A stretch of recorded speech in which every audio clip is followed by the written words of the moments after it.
Okay, hello everybody. Happy to be here. Let's see if I can make this work. I'm not very experienced with the control. Okay, so I think when I was approached to speak at the event, I wasn't sure, what I was going to be talking about, and then you just suggested, and I think this is a really nice topic that complements the other speakers. And this was just kind of random, the way the speakers went, but it's just going to flow, and I will make my points about how this is related to some of the points made by the other two speakers. So the title is Demographic Transition. How long do I have? Okay, you tell me because I don't have any way. No, okay. So what's a demographic transition? Okay. Basically is when countries move from wherever they were to a situation where the fertility decreases or the birth rate goes down, and then also the death rate goes down, and then you kind of get to a different equilibrium. Okay, so the idea is, as societies develop, we have observed this transition. Okay, so in general, what we see here is that the death rate starts going down earlier before the fertility decreases, so we have an increase in the population. Okay, so this will go faster, and earlier than that. So this has been taking place in a lot of societies, and it was slow for most of the developed countries. But what is remarkable is that in China, it had happened at an extraordinary speed. It was influenced by state policies.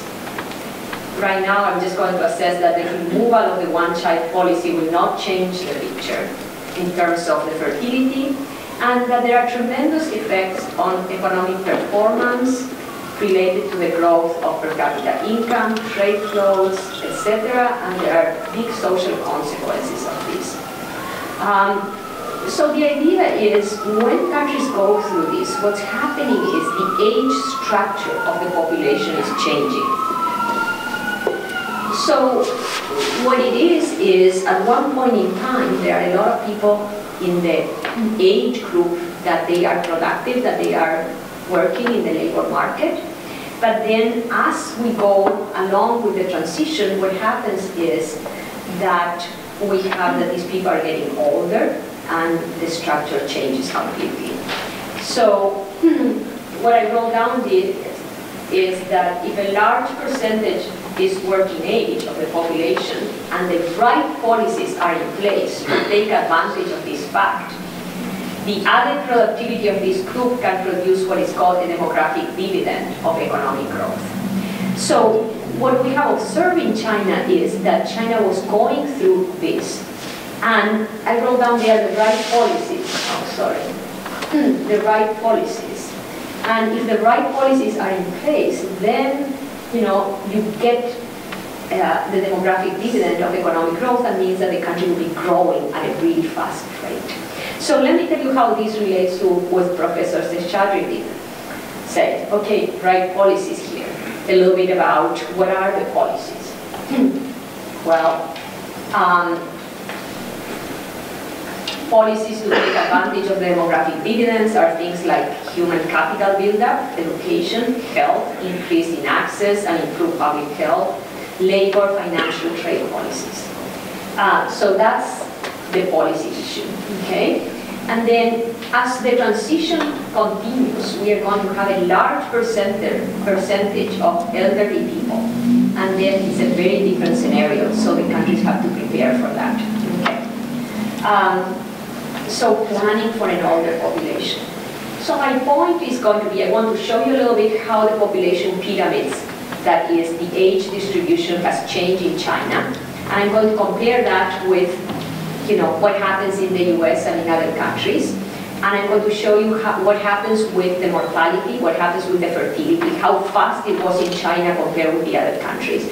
And then I'll say a few things about people entering the labor force and others. Okay. So these are, this figure is life expectancy. What is that? You know, at birth, how many years on average people are expected to live. And so if you think about, you know, you look at England, or you look at the US, you know, 1850, it was around 40, and then it went, you know, it's almost 70, almost 80. So see how long it took for the US, for Japan, for England, and for France to arrive to, you know, life expectancy of 80. Look at China, how fast. So this is one way to look at how fast the transition happened. This one is fertility. Okay, so this ends in 1995, but still I just want you to see, you know, France, for instance, you know, the path, Italy, the path. Now look at China, like that. I have another picture about the fertility, and this is just, you know, how fast it went, 1950, then we have the one-child policy, and then look at how it's going. So this is a picture of what is called the age structure. This is another way of looking. I'm going to show you something else very similar later on. So when you look at the population in 1982, for instance, you have a peak here at, you know, 10, 20 range, okay? By 2000, what happens with that? It went into the working age. And then by 2050, it's going to be the bulk, it's going to be for people between 50 and 60 years old. Okay, so I'm going to show you the same thing in different ways. Okay, so this is here again. This is 2000 versus 2030. These are all projections by United Nations. So what's going to happen is this is the age. This is how many people in 10,000 are going to be in each of these groups. Male and females are different colors, but there's clearly the aging of the population. Okay. So this is the pyramid for China for different types for different years. So what's a pyramid? Males and females on the two sides, and these are ages. So when a country is, you know, developing and the early stages before the demographic transition, it looks like a pyramid. You have more children and less older people. Okay. See what happens in 2010? Here's the big story. The big story is all these people are working age. China is able to produce a lot because they have a lot of people with working age. Look at the projections. The projections are that, you know, these people are going to get older and we're not going to see the other shape. Okay. We can see this in percentages. What percentage of the population is in each of these? You know, pretty much the same story. Okay, let me show you the US pyramid. Okay, so 1950, here's where we are right now. This is 2050 and 2100. Different, okay, so if I want to think about, of course, we already went through the demographic transition, but we have two things that are different than China. The one is we have immigration. We have immigration that is coming, and the fertility rates of the immigrants in general are higher. So the US, although it went through the demographic transition, is slightly different than other developed countries because of the immigration and the fact that the fertility is higher. Okay, so this is percentages for the US. Let me show you Europe. Okay, this is Europe in 1950, Europe 2010, 2050, so much older, you know, the transition was. Japan, okay, so look at Japan and the worries of Japan in 2050. People from 70 to 100, they have to be supported by this group. 2100 there. Okay, so this one gives you a vision, sorry the title is cut there, of what's going to be the change in population of different regions of the world. And I thought it was interesting to show you because we see here the yellow is the change 1950 to 2000. Then we have the orange 2000 to 2050, and this is 2050, 2100. So what do we see here? That This big yellow thing was 1950, 2000, Asia. So we had a big growth of population in Asia. So here still 20 to 2050, and it's predicted to decrease, okay? Which countries are going to keep growing? Africa, that hasn't gone through the demographic transition yet. North America, a little bit here, a little bit here, a little bit here. Europe, almost nothing. So if you think about the future, you know, kind of how population is going to be changing, Asia and China maybe, there's also India there, is going through the transition, and they are, you know, going to keep having gains in 2050, and then less than that, decreasing later. So let me show you this one. Shrinking cohort of labor force entrants. Okay. People 20 to 29 years old, you think these are labor force entrants. So look at, this is China, and then you see that what's happening with that. This is 2000, the entrance, 2010. So as time goes on and we continue to move through the demographic transition, these entrants, you know, are decreasing, okay, and these are the births.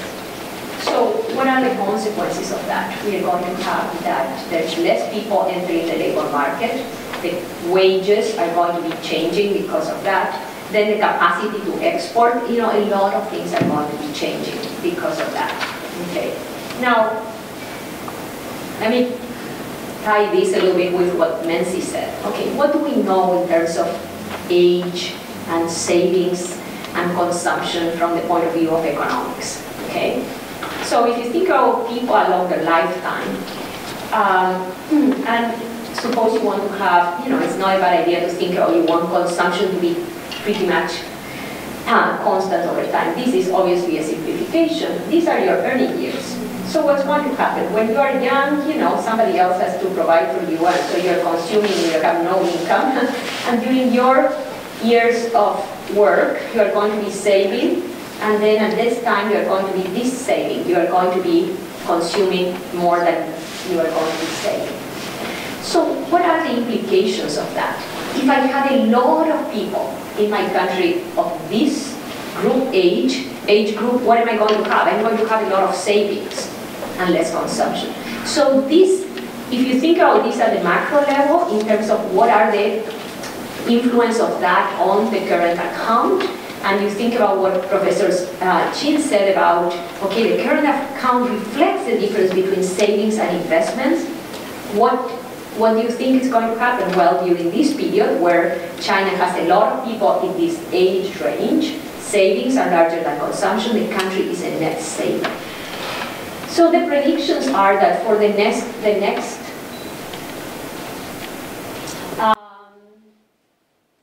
maybe medium term, you know, because it's going to take time for this cohort of people in the labor market now to get out of the labor market. So for the medium term, you think about savings continue to be quite stable, but then decrease, because all these people are going to be out and they are going to be in the other stage of life, okay? So many challenges ahead. The country has to get ready for all this population retiring. And there's something else that economists have done over time, that is to try to figure out what percentage of China growth can be explained by what's called the demographic dividend, this thing of having so many people in that age group. And the estimations say something about, you know, 1/4 of the growth between 1980 and 2000 can be explained by that. There are a lot of other things that economists have talked about when we think about this. But I just want to say a few things about the social implications. Well, oops, sorry. This one, you know, one-child policy. Child may die before the parent. The old are alone. All these things that are, you know, real in the case of China because of the particular situation in which China is the one child. The sex ratios at birth, because of the one-child policy, if you look at these pyramids that I had before, the number of males is higher than the number of females. Okay? So, of course, people worry about this is abnormal, are we going to have a lot of bachelors that are not going to be able to find mates? What are going to be the effects on the family of this? But, you know, in terms of, oh gosh, okay. I don't know how to get there again. Let's hope that I can go fast.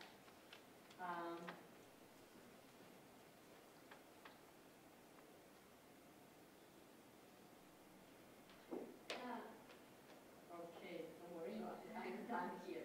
Okay, so what are the social systems? You know, how are these older people